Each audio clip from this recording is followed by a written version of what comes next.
Hello, and welcome to Stories with Dice, an actual play podcast of some of our favorite tabletop role playing games. Well, this is it. Our first ever actual play. So, first of all, I just want to get a bunch of blurb out of the way. However, you're listening to us, could you do us a favor and give us a thumbs up, a like, a subscribe, a follow, and all that fun related social media stuff that says that you like it and you would like to listen to more? We have a Discord channel you can join. Imaginatively, we've named it Stories with Dice. Here you can chat to us with other like-minded folk. You might even see some character arts and maps, some other goodies that are related to our games. We also have a Patreon, which also has the same name. So if you subscribe, that would be great, as it will allow us to know how many of you good folks are out there listening to us. There is a free subscription, but if you'd like to give us some of your hard-earned money, that would also be mighty kind of you. We also have a website with all the links, and the descriptions will be in every single episode. So that's enough for me blathering on. Let's get on with it. So this is our very first one. I have a bunch of lovely players joining me, as well as my co-host. Say hi, Marco. Hi, Marco. I knew you were going to do that. So what I thought I would do, just for sort of, we've already done quite a bit of the character gen, but we're going to do sort of like the tail end of the character gen for Tales from the Loop. And then we'll kind of get on with telling some fun stories. So first of all, I'm just going to introduce everyone that's here. I'm Ed, which you already know. We've got Marco. We also have Douglas. Hello. We have Tony. Hello, everyone. We have Pete. Hi. And we will have Sol. Hello. Who's running late due to trains. So he'll join us a little bit later on. Very briefly, all of these lovely fine players got together much, much earlier and put together their character sheets for Tales from the Loop. For anyone who doesn't know, Tales from the Loop is by Free League Publishing. It uses D6 system, their Year Zero engine, which is a really, really straightforward, simple system to use, which means that the character generation, I'm sure the rest of you found this, was relatively straightforward. Oh, yeah, it was very easy. Yeah, Cool. 5 minutes. Nice. But we have played a lot of Year Zero stuff. So once you know the basis of it, it does mean you get to generate things very quickly, which is quite helpful. So everyone's kind of like done attributes. The game works with 4 attributes, and under each attribute, there is a skill, and there's a list of skills, which everyone has put their stats into. They have also picked various other character defining things, such as an iconic item that they might have as a kid. They also have their problem, which is sort of things that happen to the kids in their day-to-day life. They've got luck points based on their age, their drive, why they are basically together, and why they go on adventures. The pride, which is something that they are really good at, something they would say. So if you were to say to someone, what are you really good at? They'd say, oh, I'm really good at X. That's what their pride is. An anchor, which is someone they go to, someone they kind of will go to when there's like a mum or a friend or something like that. Who's an adult that can kind of like heal their wounds, soothe them. And then the only thing really left to do after that is, I think everyone's picked their favorite song, which we can go through. What's really nice is it kind of goes back to that, the 80s sort of style. It's really great. Everyone gets to pick an 80s song that they really love that kind of describes their character. So I guess the next thing we need to do is to describe some relationships. This is the kind of tricky bit. This is where everyone needs to kind of get together and kind of figure out what their relationships are to each other as kids, but also they need to pick a couple of relationships to a couple of NPCs. Either some other kids or some other adults that they know. These are kind of key people that they would speak to and people they would go to if they have any problems or anything like that. So what I'll do is I'll kind of get you all to sort of describe your characters as in sort of like what your problems are and stuff as we kind of go through it. I think I'll start with Marco. Are you happy to do that? If not, I can always go to someone else. No, that's fine. If I leave it to you to kind of just go through your key sort of like, drive, anchor, that kind of stuff. And then we'll jump into the relationships that you'll have. So will kind of like allow you to sort of like talk to everyone else. You can all jump in and figure out what your relationships are to each other. I'm playing Anthony Russo. He's 10-year-old. And his drive is that he's drawn to anything different and strange.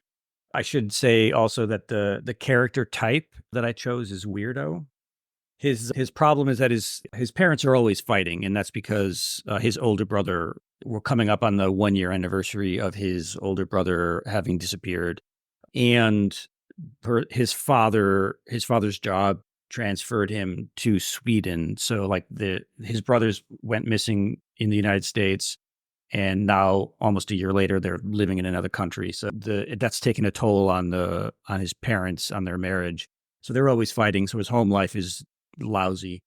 His pride is that he's not afraid of bullies, and he's always wearing his big brother's old army jacket that his brother bought at like hand-me-down store, even though it's too big for him. And his favorite song is "Synchronicity 2" by The Police. What his relationship is with the other players, I don't know yet. We're going to have to figure that one out. Yeah, we'll kind of have a bit of a chat after the others have kind of sort of introduced themselves very briefly. Thank you very much, Marco. Much appreciative. I will jump over to Tony. Hello. So I will be playing Sven Larsson, which is the type of kid is going to be a troublemaker. He's 14-year-old. He basically is a very slim blonde teen, which is always dressed with a black leather jacket and kind of broken jeans. So he's trying to mimic a little bit kind of a punk style. Mm-hmm. So in a way, I can describe him as a tough guy with a good heart and kind of very loyal to his friends. And the reason for this is because, kind of problem for him is that he is basically alone. I mean, his mother died a few years ago. He lives with his dad, but the dad is basically a janitor, and he spends the nights probably cleaning around different places, perhaps in the loop or on the school around. And when he gets home, he just gets hammered, and then he basically ignores Sven. So basically, he has made his own family through friends, which I guess is going to be the kids that we are going to meet today. And, this is the only thing that keeps him going on. As an anchor, again, he found his way. He basically made friends with Jacob, which is the owner of the only vinyl shop, I guess, in this town, which is called Twisted Music, is the name of the vinyl shop. Cool. And he basically, talks to him, give him tapes to listen at home, and shows him around things. And that also led him to give him at some point a nice lighter, one of these Sipos, perhaps with a nice symbol, perhaps a skull, a flaming skull. This is also going to be his item, which is going to be this lighter plus cigarettes. And, as the typical troublemaker kid, he will always be smoking, after school or in between classes, hiding around, in the, somewhere hidden in the recreation. And his favorite song is going to be Blitzkrieg Bop by Ramones. This is one of these songs that makes him jump around and kick things. Right. And that's it. That's him. Cool. Thank you so much. I'm going to hop over to Pete. Right. How are you getting on? Anders Olsen, the second son of a farming family. His father is no longer working on a family farm. He's a fertilizer salesman. Mother is waitressing. Times are hard, trying to make money. He works with his grandfather, who still works as a farm labourer part-time, so earns his own money that way. His older brother has since moved to the city due to home life being a bit fractious due to the financial issues. Parents are struggling and constantly fighting. Yeah, his pride is the fact that he likes to see himself as being grown up and that he earns money working with his grandfather. Subconsciously, I think he's probably working, sees money as being something that will sort the problems in the family out. And so that's very important to him. He's special item is a beat up old Volvo that's restricted to 50 kilometers an hour. Um, as everybody knows, in rural Sweden, that's quite common for 15-year-olds to have one of these because they're effectively classed as tractors, and the 15-year-olds can drive them on the road without a license. Okay. So he pretends to be 15 and uses his brother's old restricted Volvo, which Cool. is probably what's made him popular with the rest of the kids in the gang. Cheers. Thank you so much. Do you have a song? Oh, right. Yeah. The Long Riders, I Have a Dream. Mhm. He sees that as being slightly different from the rest of the kids, a bit more grown up. And it's hope in times of distress type message in it. Sort of suits him. Cool. Thank you very much, Pete. And Douglas, we'll go to you. Yes. Hello. Right. My character is called Johannes Dahl, who is a popular kid in quotation marks. Relatively aimless kid until one day he came across a book that changed his life, which was A Beginner's Guide to a Successful Business by M. Minderbinder, when he decided he was going to go into business. What that actually means to him is a bit of a mystery per se, apart from making money, doing deals, and doing business in quotation marks. He is a bit younger than some of the other ones at 13, but older than Anthony. His main problem at the moment is a couple of months ago, his older sister, Hannah Dahl, was kicked out of his house and home, and he doesn't really know why that happened. And his anchor is his sister as he looks up to her. Right. Sort Okay. of thing. His main drive is the greater the risk equals the greater reward. That was a chapter in his book. And he prides himself on being an excellent businessman, whatever that may mean. And his favorite song, as I say, he has to keep up with his current market and know what's going on. He needs to know what's sort of like in at the moment. So it's a Sure. relatively recent song. It's a Good Thing by Fine Young Cannibals. Thank you kindly. So I guess then the next my point of order really is I'll do the relationships actually last. What I want to do is do your own relationships that you have between each other rather than the NPC relationships. You can all have a bit of a chat about this. Why do you think you all kind of like hang together? I guess that's the question. Well, I thought I've of already one. seen- Yeah. I thought of one while Tony was introducing and talking about his character. So Mhm. Anthony's relationship to Sven, I think, is that he wants to be Sven's friend, but he's afraid he's not cool enough. I like that. And mainly What do you it's reckon? because Sven sort of reminds him of his brother, his missing brother. Cool. What does Sven think about that? Yeah, that sounds good. That was easy. Anyone else have any other ideas? What about Johannes? What's his kind of like take on Anthony? Anthony is just a little kid. However, he does come from America, and America is the greatest place ever because it's all where all the great business people live and that sort of thing. So Cool. he is like, well, he is a kid, but also America. It's pretty Yeah. great. And he's also interesting in that way. Yeah, definitely. He brought all of his Dungeons and Dragons books with him from the US. So They're like, what's this? We have, I can't remember the name of it in Swedish. Hmm. Pete, what about Anders? He probably first met him because he's being such a big, bulky, tough-looking kid. I'm guessing Anthony decided to stand up to him overtly, in his wish to stand up to bullies kind of thing. Although I wasn't being a bully, he just picked me out as being a big kid. And I kind of like thought that was okay. Johannes, well, he's attached to Johannes, and Johannes is probably the erstwhile leader of the group, being the cool kid. Okay. And I kind of like identify with the fact that his home life's not very good at the moment. I can sympathise with that. I could definitely tell there's like that in common with a lot of you.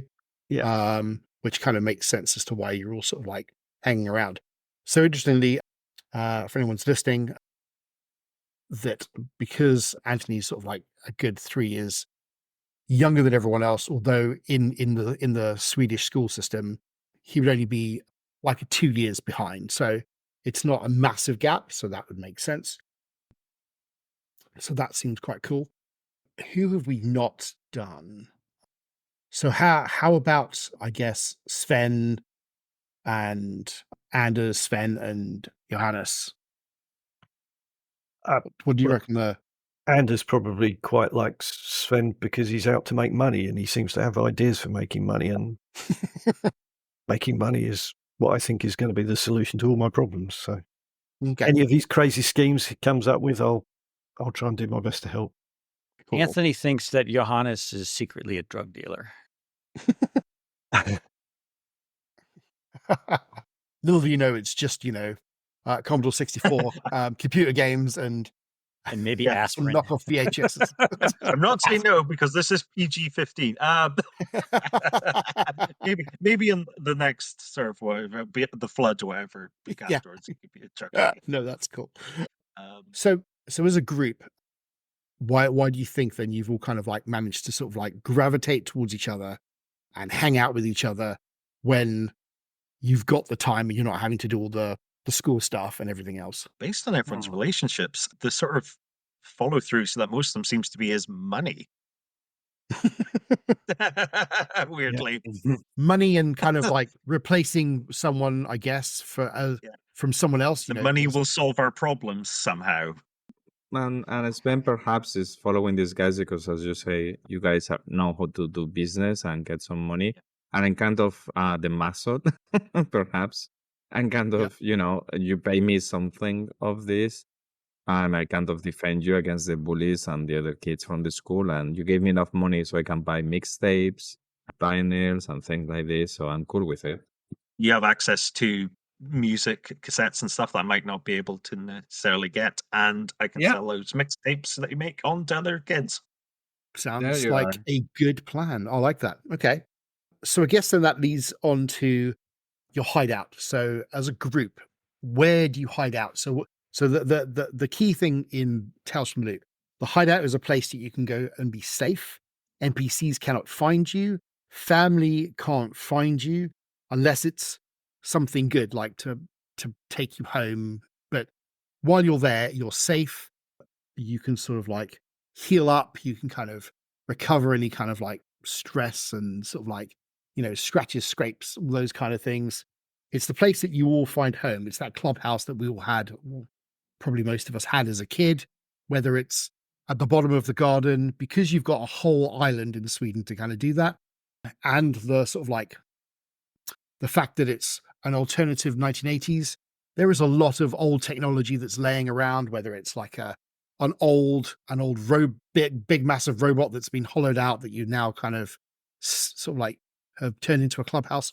It could just be a good old fashioned fort that you've got somewhere. I mean, what's the sort of like thinking that you were going to have? I don't know. Is there like abandoned buildings and stuff in the area? There's or like loads of bunkers abandoned or- buildings. There's those sorts of things. I mean, it can't be sort of like a massive like military grade bunker, but there's like the equivalent of like an old school pillbox that you would have had in World War II kind of thing. That sort of thing is the sort of Oh, that's cool. kind of size. Just a concrete room.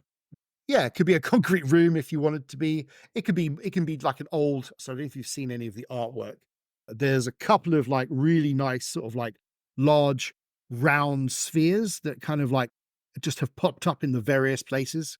It could be one of these large round spheres that have been you've boarded up, put some like tarp on. It's like maybe a couple of levels. You've got the sort of like clubhouse, and then you've got the exclusive clubhouse bit. Maybe a place to store your cigarettes if you're smoking.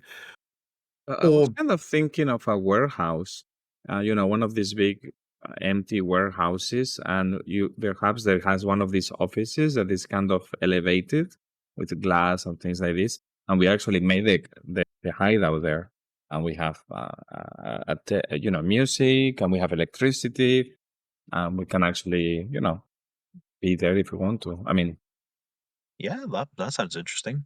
Somewhere to It's store stuff. yeah, it's a consensus from all of you. Mm. So I'm easy. I'd definitely be pro building or abandoned thing. Okay, Yeah, me too. Like, Me too. are you all happy with like a part of an abandoned building? That's cool. Sounds good. Maybe sort of like out towards sort of the center of the island. Maybe it's sort of like a 15-minute bike ride, something like that. Outside of the city, so you have to go out. It's in the woods or in the farms and woods. Mm. Not far from that. That would make sense. Cool. So on your character sheets, there's a place for your hideout. So if you want to kind of like figure out, the hideout, stick some information in there. And like I had mentioned before we began the recording, Anthony had sort of followed Sven there one day. And so Anthony just he knew where their hideout was. And one day they showed up and they just found him there. So they were just like, who's this kid? And he just won't leave. He's just hanging around. So they just kind of, have accepted it. make Makes yourself sense. useful if you're just going to stay here. I like that. Cool. So then that kind of leads on to sort of like relationships for NPCs and stuff. So to give you sort of like a very brief outline, so if you are on, so just for anyone who's listening, we're using Foundry virtual tabletop. So we'll probably mention sort of maps and stuff, but we'll try to kind of keep it relatively light so that people can obviously not necessarily have that, but we'll share the maps if you're on Discord and stuff so that people can see where things are later on. So all of you live in or around the biggest town called Stenhamra. It's the biggest town on the island, but it's only got a few thousand people in because it's not massive. So from there, it doesn't take long to sort of get to your hideout, which I'll kind of mark on the map at a later date. But in and around town, there's loads of things to see and do. I think really handily. I think was it you, Johannes? No, I lie. It wasn't Johannes. I think it was Sven. You've already given me a nice new location, the Twisted Music, the vinyl shop. And absolutely your anchor, Jacob, can be for anyone else an NPC link as well with a relationship if you so wish. There's a police station, there's a pizzeria, there's a library, there's the school, there's a lower school and a higher school. There's a various bunch of small industries. There is a small little harbor, which has mostly sort of pleasure boats and stuff on there. A couple of like fishing boats, but it's not big for the fishing. It's mostly people sort of like coming here and sort of like sailing around the islands. Is there anything particular that you would like to hang around, or is there a place that you would go that you would like as some NPCs that I can jot down? I'm going to just quickly start with, since I'm on the character for Sven. You've got Jacob as your anchor. That's fine. Who's the sort of adults or other kids that you would kind of hang around with? Yeah, I think I kind of stay on my way and kind of a loner. I think I will only stay with the group mostly. And Jacob. I think I don't think I would do much more. I'm wondering if perhaps there could be like a cafeteria or a place where we can meet to have ice cream or some of this stuff. I mean, not the pizzeria, or maybe a place that we can make kind of a diner. Yeah. So in the town, there's like the pizzeria, there's a little coffee shop, and there's an ice cream shop. Okay. So perhaps another place that we visit could be the coffee shop or the ice cream. Yeah. Would that be who would be your contact that you would have in the ice cream shop? I don't know. Magnus could be one of the guys who is perhaps serving in the afternoon ice creams. He's perhaps a little bit more on the 18-year-old. Yeah. Okay. Who is kind of getting money. He doesn't go to university. Sure. He's trying to perhaps I don't know, go to the loop and I don't know if there is an exam to get into the loop or get a job there. Yeah, you would go through the same sort of stuff. So depending on what you want to do, I mean, serving ice cream probably wouldn't get you into in there, but if he's kind of like looking to get a job because the loop would be something that'd be really important and Mm, and pays a lot of money, there's no reason why he'd be looking to sort of like apply for a sort of like a lower paid kind of sort of physical job. That would be fine. mm. That makes sense. I'm not going to tax everyone too much, so if we're just going to go for one, that would be quite good. What about Johannes? Who would Johannes have as an NPC? Well, I'll probably have someone who is one of the popular kids, as in that is the person I'm trying to do business with a lot, is, Yep. people who have money. So probably someone who is popular in quotation marks. So with yeah. some sort of kid, probably around our age or whatever, who So wants the NPC can't be a kid around your age. It has to be sort of an adult. Okay. Adult. I'll tell you what, who you can have. You can have, which would be really helpful. Why don't you have the owners of the toy corner? Because Okay. they sell loads of like computer games and all that kind of stuff that you can probably sell on, and that is Annette and Henrik Leonson. And so they basically run the only toy shop on the island. And so they've got, if you can imagine, it's one of those things that have got comics, it's got computer games, it's got actual traditional toys, it's got sweets, it's got all the kind of stuff that you could quite easily trade and sell on. Would you prefer? Do you think you'd be more close to the husband or the wife that run the shop? I mean, they're in their sort of like late 30s. Probably the husband, let's say. So Henrik is your contact. That makes sense. Cool. So let's move on to you, Marco. So, if Your- you will your, allow uh, it, I'm thinking of maybe an older gentleman, a former employee of the Loop.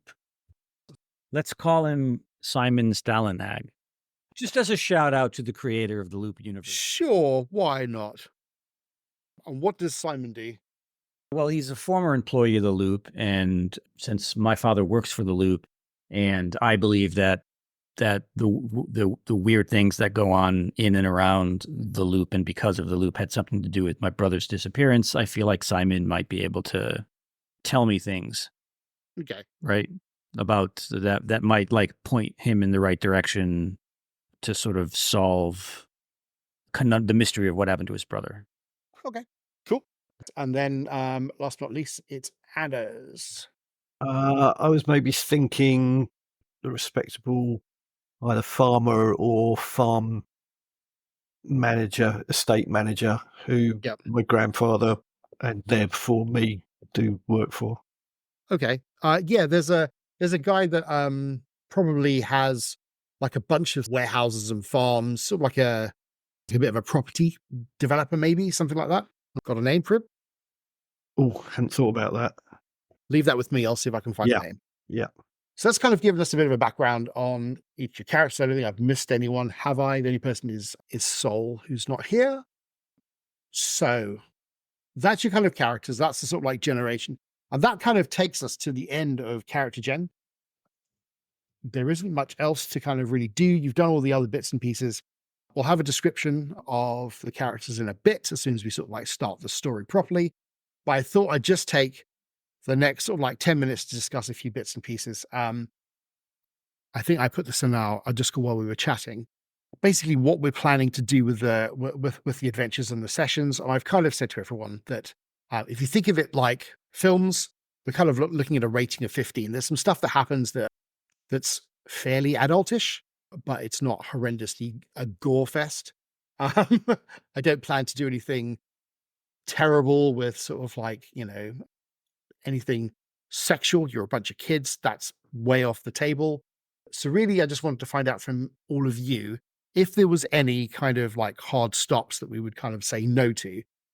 Now, I appreciate that some of us have all played together before, so we probably already know this, but just as a kind of thing that we'll probably do for every beginning of every single actual play, just so everyone around the table understands where we can and can't be. It might be that you think, well, maybe not the time now to kind of think about it, and maybe I'll kind of come back to you, and that's fine. There is weird stuff. There is potential for death. There is potential for other stuff. Not for you guys, because you're kids, but definitely things sort of like that you might come across. There is, I guess, in this story that I'm thinking about telling, probably some body horror, but I mean, it's minimal body horror. It's definitely nothing that's horrendous. And a few other bits and pieces. There's definitely, as we've already discussed, issues with families. So sort of like broken homes and drinking and alcoholism and drugs. I'm all for that if that's what you want to portray. But I don't think we need to sort of like go down the whole heroin use and et cetera, et cetera. That's not really what this kind of like game's about. Is there anything that you guys are like, hell no, I'm not going to go to any of that, so don't even try? No, I don't really have. I mean, it's Tales from the Loop. I can't imagine anything being so far out there that would make me want to step away from my table. Yep. Okay. Anybody else?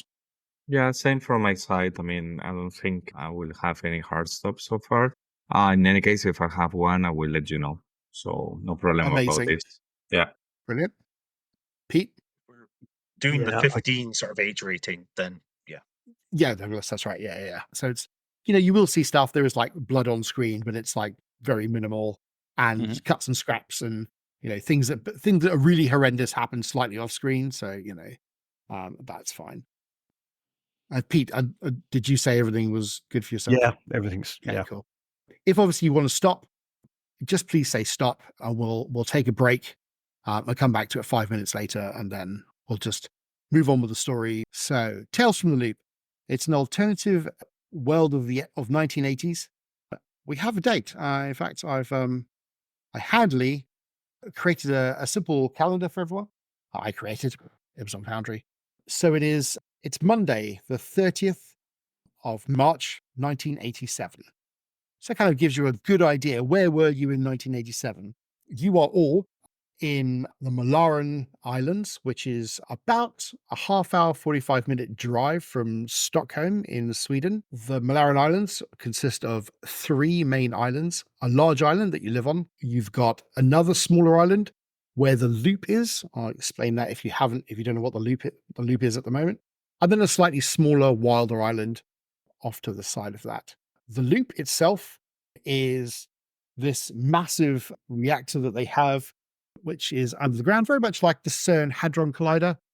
It's just a little bit more mysterious and has been around since the 1960s. This loop, they do all sorts of experiments on. It is run by a mix of the government and a corporation, which essentially is an energy corporation. I do believe in this world that it's called Rix Energy. And so they're the ones that sort of like maintain and look after it. The big prominent thing in the middle of the island are these 3 towers. They're called the cooling towers of Bona, and they're a landmark visible across all the islands. They're about 250 odd meters tall. And if you type in anything that says Tales from the Loop, and you'll see pictures of these lovely towers that kind of stick up everywhere. They're at the heart of the loop, and then around the loop, you've got the accelerator rings, which are all underground. Above ground, you've got, on the main central island, a large area which is industrial, and that's where all the kind of experiments and stuff take place. The islands themselves are generally quite relaxed. They are essentially this lovely suburban neighborhood of Stockholm. They're actually part of the greater Stockholm area, and they are a great place to grow up as a kid. There's a lot of freedom. It's the 1980s, and so your parents let you go out on your bikes. If you've seen any other kind of things like The Goonies or recently sort of Stranger Things, anything like that, they're the sort of things that you kind of would imagine that the world is, I suppose. Now, I know we mentioned earlier that you've got one of your characters has got an old bashed up Volvo that's been restricted. So you do actually have some way of getting around. Hopefully you don't get caught by the police. but I think there might be some trouble coming your way if that's the case. You probably all have a BMX or a road bike of some kind. School is in the city of Stenhamra. You live in and around the city of Stenhamra. So usually everything for you is probably within 45 minutes and probably about a 15-minute cycle for most of the stuff you need that's your world. During summer breaks, you have gone further afield into the island. The island itself is only 82 kilometers long, and it's relatively safe. So parents let their kids just wander off, which is very nice. I vaguely remember that. I don't know if there's anyone else from the 80s of growing up and taking my bike out and having a bit of a cycle round. No one seemed to worry about it. As long as I'm back before dark, apparently everything was fine. So that's kind of like where you are. The key thing for you guys, and this is important for all of you, is that you are, and I suppose this is going to be probably very important to Johannes. So you have learnt that there is a very special thing happening at the local toy shop, that tomorrow there is going to be a grand opening of a new range of toys called Our Friends the Machines, based very, very loosely on a specific toy range, which is in America called Transformers. It's all the rage. It's very difficult to get Transformers. I think maybe, I don't know, would Anthony have a Transformer? Oh, Anthony totally has some Transformers. Okay. Which he brought over from the States. Yep. But it's difficult to get in Sweden. So what's really helpful is that some local people have created them themselves. The inventor, Ulla Jonaka, and the local partner is a lady by the name of Helena Voss. Both of them have kind of like created these slightly less dangerous toys. One called the Deceivers and one called the Convoys. The Deceivers are exactly what you'd expect to match that of the Transformers. The Convoys being the good guys and the Deceivers being the bad guys. Things like, Alter Ego, who transforms into a base, a huge oil platform that can be turned into a mechanical spindle. You've got Sharp, a Saab Griffin fighter aircraft that turns into a robot. Or the good guys, like Red Beam, an old Scania truck, a bit like an old model dump truck that has a little hook on.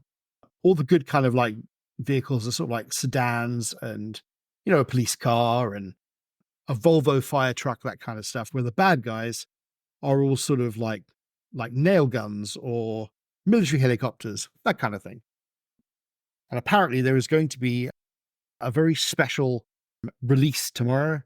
So everyone in the area has been told, come over 12 o'clock and 100% you're going to get this. Now you, Johannes, because you are friends with the couple that run the toy shop, they've said to you that you're going to get first dibs if you get there in time. So you and your friends, if you want to invite them, you'll be the first people to be able to get hold of the new sort of toys. So that's tomorrow at midday. But that's not today. So what we'll do is, what I want to know is, from each of you, we just kind of introduce your kids. And what I want to know is, what is the problem that you're having at home? So it's the last day before the in fact, it is the last day of school. It's showing on a Monday, which is odd. And you've got school, and then you've got whatever chores you have. So I'm going to start with Anders.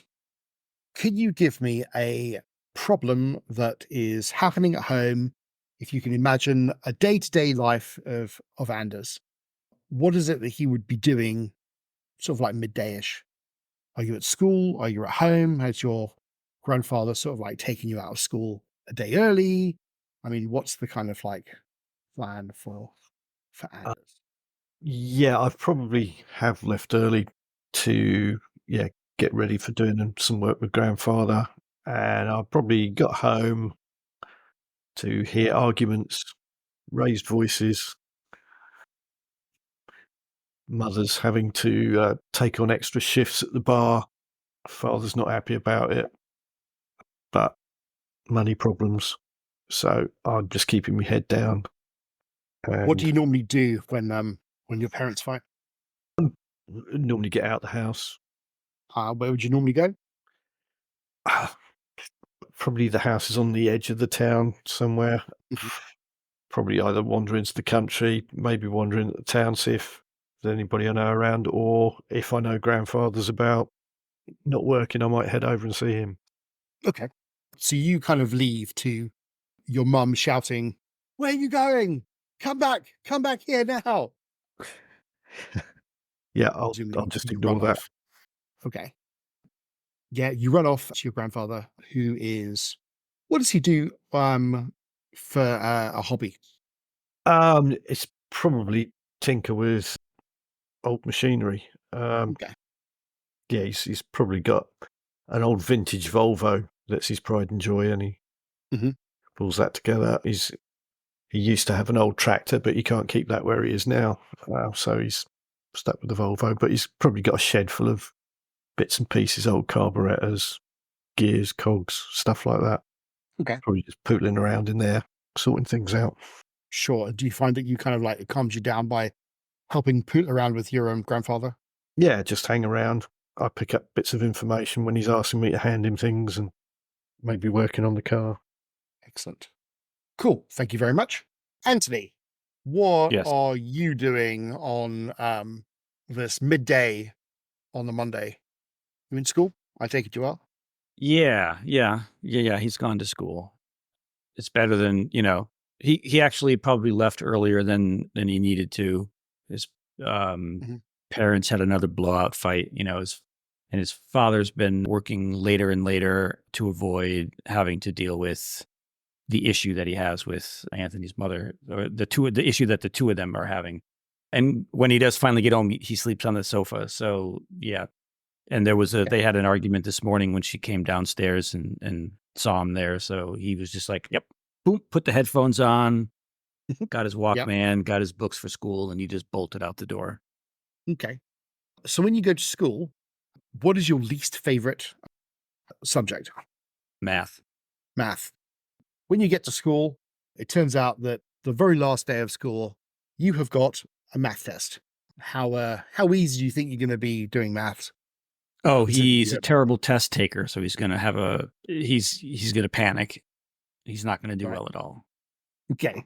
Now, did he forget to study for it, or did he just blow off studying for it? Well, I don't know. What do you reckon? And not that it really matters, I guess, but he Tells probably a lot about your character. he probably put it off and then forgot about it because he was Cool. putting it off, right? That sounds familiar.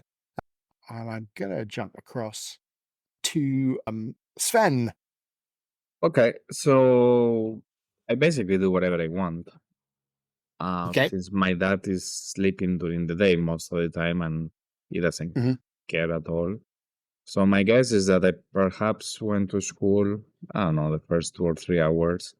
Mhm. In the middle, when the kids go out to play soccer or whatever they do, I probably just, hid somewhere or went to to one side of the school and started smoking my cigarettes, just thinking about life and whatnot. And then I just decided, you know what? I'm just going to see Jacob and get an ice cream. And I Mhm. just took off. I just took the bike. I just got my ice cream, chat it a bit with Magnus.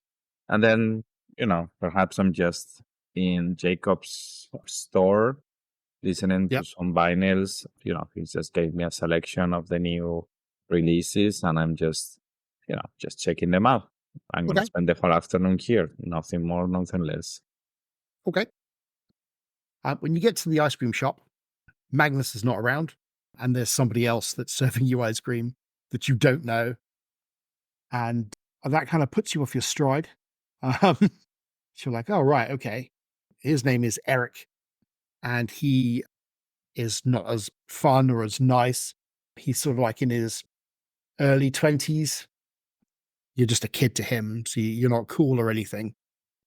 And so you kind of like wander off, kind of feeling less happy than you thought you were going to feel. And then you wander off and go to the vinyl shop where you're welcomed. And so it's kind of like an up and down sort of day. Yeah, you're at school. Yeah, you go away. You go get an ice cream. It's not quite right. Then you go to Jacob, and that's sort of a little bit better. And you always feel better when you're hanging around the vinyl shop. Your kind of like afternoon, evening ends quite well, I suppose, because you're in the vinyl shop. Okay, I think that just leaves one other person. I think it is you, Douglas. This is the last day of school, isn't it, for the break? It is, yes. It's the last day. So in his mind, he's already thinking about the summer. He's thinking about tomorrow and the toy shop and that sort of thing. But he's stuck in like this history like class, which is just going on forever and ever and ever. Slowly, like this teacher is like, I don't care if it is the last day of school. I will give a full lesson. Mhm. And he's slowly tapping his soul while he's staring out the window and being like, if I buy the thing, no, but if we get there, if we leave at like 9, we'll be there an hour early at the shop. But that'll be showing too much. I think maybe I want to be there 10 minutes early. No. And he's just running over that sort of thing while also trying not to look like he is not paying attention because the teacher might get a bit annoyed. Sure. That has happened before. Okay. So what do you actually think about school as a whole? Some bits are useful and some bits are not going to be useful in my future career. So What's your favorite subject at school? any of the sort of like maybe like I don't know what the Swedish equivalent of these things would be. Like modern studies, I suppose, would be one of the things. Okay. Where it's learning about that sort of thing. History is things that happened in the past, does not matter. Yep. Who cares about some king of Sweden who's been dead 200 years? That's not necessarily relevant. That sort of thing. The But, current affairs yeah, kind of like discussions and yeah, that sort of thing. maybe media studies and current affairs, that kind of stuff. Yeah, relevant things. Okay. Relevant things. Okay. Cool. Thank you. So school finishes, you finish doing all your stuff. And so you all kind of spoke about this last week. You're all going to kind of catch up and sort of like see each other at the end of school. So presumably you're going to go to your hideout and kind of like catch up once you're there. Makes sense, I suppose. Better place than any. Yeah, Yeah. I guess Okay. at the end of the day, whenever the school finishes now, I don't know, it's around There's 5, like 6. there's a sweet spot between sort of like 3:30 to sort of like 6:30 before you have to go home, have dinner, do your homework, all that kind of stuff. And those sort of like 2 hours are sort of like your gift after school. I know some of you didn't go to school, but you definitely you would have gone there early maybe and got to chill out a bit longer. But yeah, that's where you find yourselves. So you'll find yourselves in your hideout. If you could each tell me one thing you've done to your hideout to make it a bit special. I'll start with Marco. You're first on my list. One thing I've done to the hideout that made it special. Geez, I'm drawing a blank. I can start. That's fine. Sure. Yeah. So one thing I did is because Jacob has all these banners. He also gets posters of the bands. So I got one Mhm. from the Ramones, and and I just brought it to the hideout, and it's displayed in one side of the wall, in one of the walls. Yeah. Cool. What about Pete? What about your character? Probably to keep it away from his parents so they don't know when he's driving it. He's probably hiding the Volvo over there. Like in the warehousey bit that's kind of like yeah. dilapidated and broken. Okay. And to make it look as if he knows what he's doing, he's probably spare tools, bits and pieces of machinery and stuff like he's accumulated them there to kind of like mimic his grandfather's workshop kind of thing. But Okay. Cool. No, I like that. We can have that as an item for the group at a later time. So that's cool. Douglas, what about your character? Probably not most exciting, but he somehow managed to get a hold of a bunch of filing cabinets, which he stores like junk in, because filing Right. cabinets equal business. So he's like, "Oh, let me go check my things," and then basically it's just empty filing cabinets, just full of like random junk you would have in like drawers and stuff. But it's a filing cabinet, so it's businessy. Uh, I I love love that. that. That's cool. Marco, back to you, my kind sir. Yeah. I still have no idea what he would bring there. Okay. Maybe you haven't brought anything yet. Maybe that's something still to come. There is definitely one other thing that's there, and that is half a robot body. It looks like at some point this was an old factory before it got cleared out, and you all found in sort of like there's like a sort of like slightly underground part of the factory that's all been sort of blocked up, and you found this half a body of a robot, like a leg and an arm and a bit of a torso, which is kind of like propped up almost like a like a like you would sort of like maybe like an action man or something, but just sort of like it's about kid size as well. So you've kind of like propped up in the corner. And maybe if you've got like a bit of tinkering or anything like that, you might have messed around with it, tried to figure out what's doing it. It's way too advanced for anything just yet. And there's not enough of it to do anything, but it's just sitting there. And it's made of this sort of like orange and white kind of colored, faded sort of color scheme. Right. So you all kind of meet up. What are you going to discuss? Oh, I know what he has. Sorry. Oh, okay. He no problem. has his old campaign notebook from Dungeons and Dragons from when he played with his friends back home in Colorado. Yeah. And he's just like, he keeps it there and he like looks through it and reads it to remind himself of the adventures that they had and the friends that he left behind. And he probably adds to it too as he's making new ideas and notes for a campaign that he's never going to play. So here's my question to you as a Yeah. group. Are you playing Dungeons and Dragons? I wouldn't mind trying, I guess, if I can be the fighter or the barbarian. What about the rest of you? Am I told by our token American that this is what all the American kids do? Yes. Probably. Then he will be like, okay, well, if this is what Americans do, then I too will also participate in this pastime. Pete? Anders will probably be reluctant to do that. He'll see that as not being quite adult enough for him. Right, okay. And it's That's weird, right? It's a game that doesn't have a board Yeah. and there are no pieces. Yeah, it doesn't quite get How it. do you win? There's like some, there's some dice that someone's like colored in and, yeah. Okay, that's cool. So you've got maybe a potential starting of a role-playing group, but you have to kind of like maybe work on a couple of them. That's cool. So do you have any rules to being in your little, group of people? Well, I don't know if this be- is something we would have discussed, right? Because we have a business relation, kind of, right? Would it be everyone No. pulls equal weight whenever we do? As in, That seems like if a you good want an rule. equal share, you pull equal weight. Yeah, Yep. Yeah, that sounds seems good. like a good rule. I like that. So you're all sort of sitting around or doing whatever you're doing, tinkering with things, writing in your book. And so the kind of conversation sort of like drifts towards tomorrow. There's the opening of the new toys. I'll let you have at it. So that's Johannes who's going to tell us this. I Yes. assume we've been talking about this for a while. as Yeah, it's sort of like big ramped up. news. Sort of, yeah, it's big news. It's ramped up because it's a local company that's doing it. It's a big coup to have that local company doing it. Yeah, the factory is actually probably about 30 minutes away from where you are now. Yeah, I'm like, I don't understand what people see on this Transformers thingy. Just big robots, right? I mean, what's the fuss about it?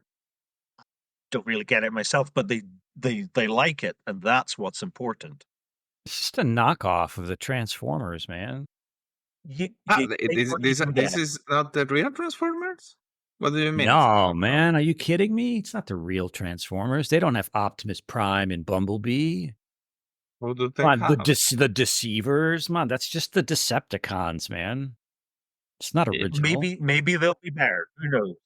You know, you've got to local market. You know, maybe these will sell better for us, and that sort of thing. Yeah. I don't know. I saw your Transformer once. Maybe our local Swedish one will be better. Do they have a cartoon? They've got a comic book, and there is a cartoon apparently coming. Lame. Yeah, certainly I'm not gonna buy any of these toys. I mean, come on. I mean, Yes, I Sven's cannot be right, man. seen. I cannot be seen with these toys. I mean, what I am 10, and I look at you. Hey, what's wrong with being 10? Well, precisely being 10. That's the problem. I mean, you need to grow up, but you're 10. What do I need to grow up for? But I don't know. But if you didn't have your Transformer, would you want one of these though? No, I'd want a Transformer. Okay, fair enough. But if you couldn't get a Transformer, and this was the only thing you could have that was like a Transformer, would you, as a 10-year-old, want one? He's chewing on the end of the pen and he's really thinking hard about it. Nah, I don't think so. Well, I'll tell you, everyone else will. And that's why I've got us, that in to get in early, have a look, pick out the best ones. Do they have Dungeons and Dragons at this toy store? Yeah, they do. Apparently. All right, then I'll go. So Anders looks up from what he's tinkering with and just calmly says,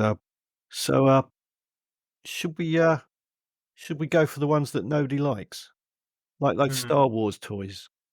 They were the ones that were worth a lot later. What do you mean nobody likes Star Wars? What the hell kind of country is this? No, the toys. All the toys were bought, but the ones that nobody really bought many of became the ones that everybody was looking for later. So what you're saying is we should play the long game on this. Well, Invest now for a higher profit later. You know what I mean? I don't think I will be buying anything, but I will come with you guys.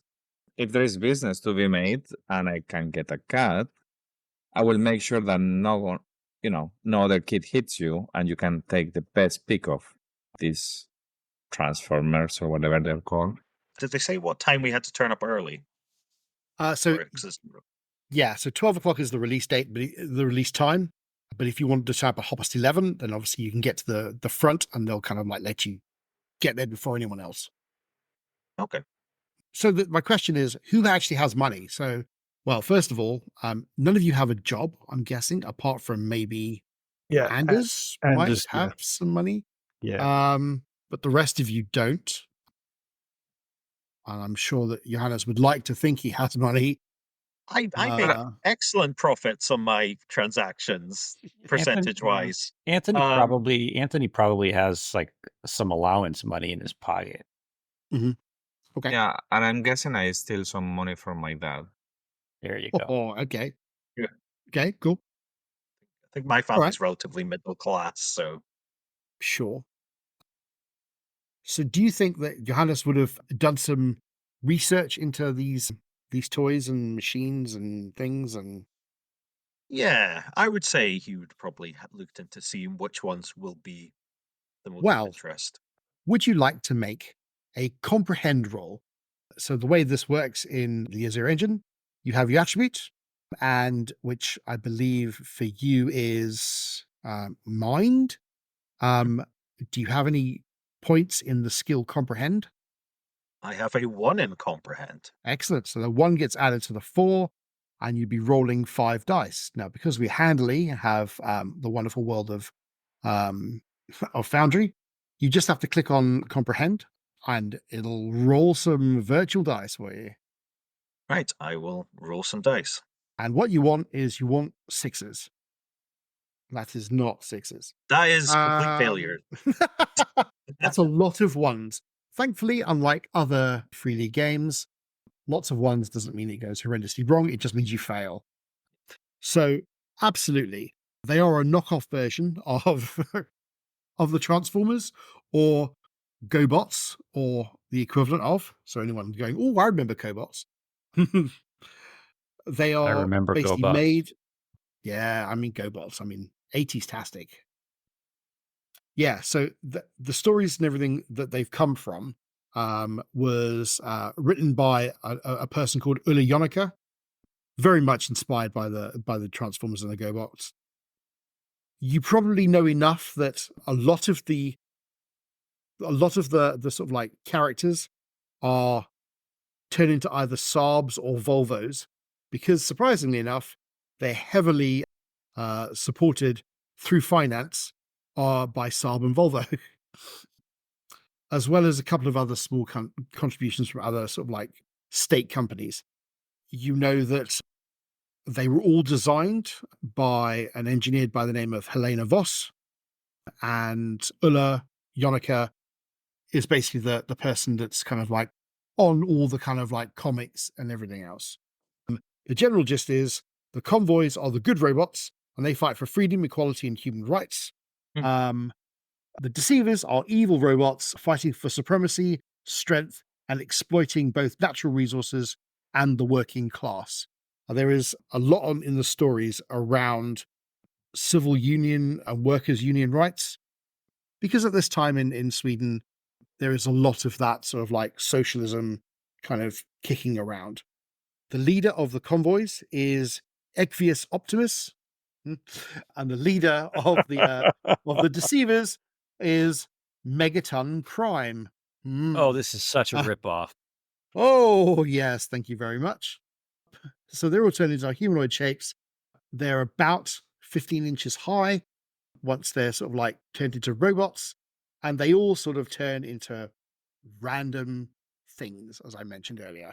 Yeah, in lieu of having actual Transformers, hopefully no one's going to sue us for that. This is the next best thing that you can get in Sweden. Yeah, so you kind of like whittle away the day as it's kind of like getting time to leave. Marco, why would you need to leave? And what sort of time do you have to be home? Oh, probably by 6 or 7 for dinner. Yeah. Is there anything particular that you have to do when you get home?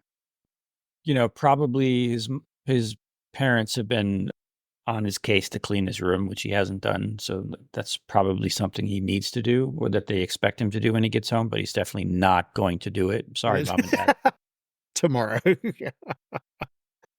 So it's coming up to the Easter break. Well, it is now going to be the Easter break. So you're very happy to not be doing any actual chores, or you'd like not to do any chores, but you're going to end up having to do some chores.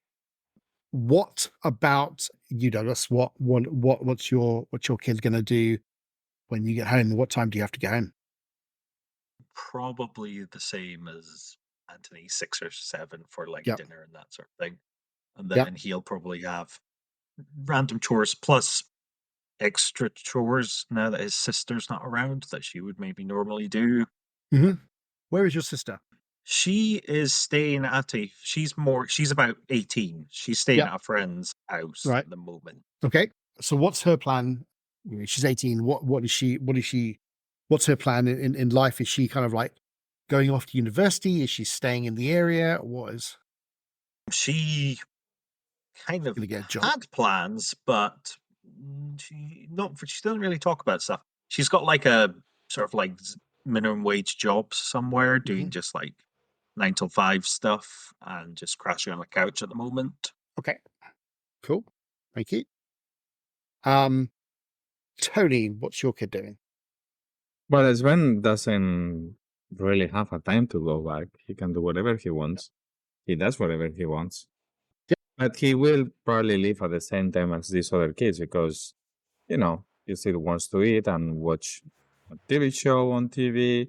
His dad probably is, 6, 7, getting ready to go out and do his job. So he arrives just in time to say bye-bye. And then he will grab whatever his dad has done. And if he hasn't done anything for him, he will just cook. Yep. So, yeah. What would Sven normally eat in an evening when his dad's away? Probably frozen stuff. I mean, my guess would be that TV his dinner dad, type thing. yeah, my guess that his dad doesn't really cook or does anything. He just buys out of frozen crap and he just gets whatever it's there and just do it. Nothing more. Okay. Thank you very much. And I guess, last but not least, Pete, what does your kid do? It's probably safe to go home now because mother's headed off to work, so it'll just be father there. So Mhm. he'll head home, just exchange pleasantries with his father. His- Okay. He knows his father's mind is elsewhere, so his father will probably cook some food. They'll sit down and eat it. He'll do the washing up as usual. Leave his father to do what he's doing, and then head off to his own room. Okay. Right. So the first day ends with you all going off to do your own thing in the evening. No homework, which is great. You could probably stay up a bit later if you wouldn't normally do so. With the excitement, I suppose, the enjoyment of seeing how bad these toys will be compared to the official toys that you've got and or have seen. So it's probably a mixture of the two. Trying to compare the two, or at least kind of being excited a little bit to see either or.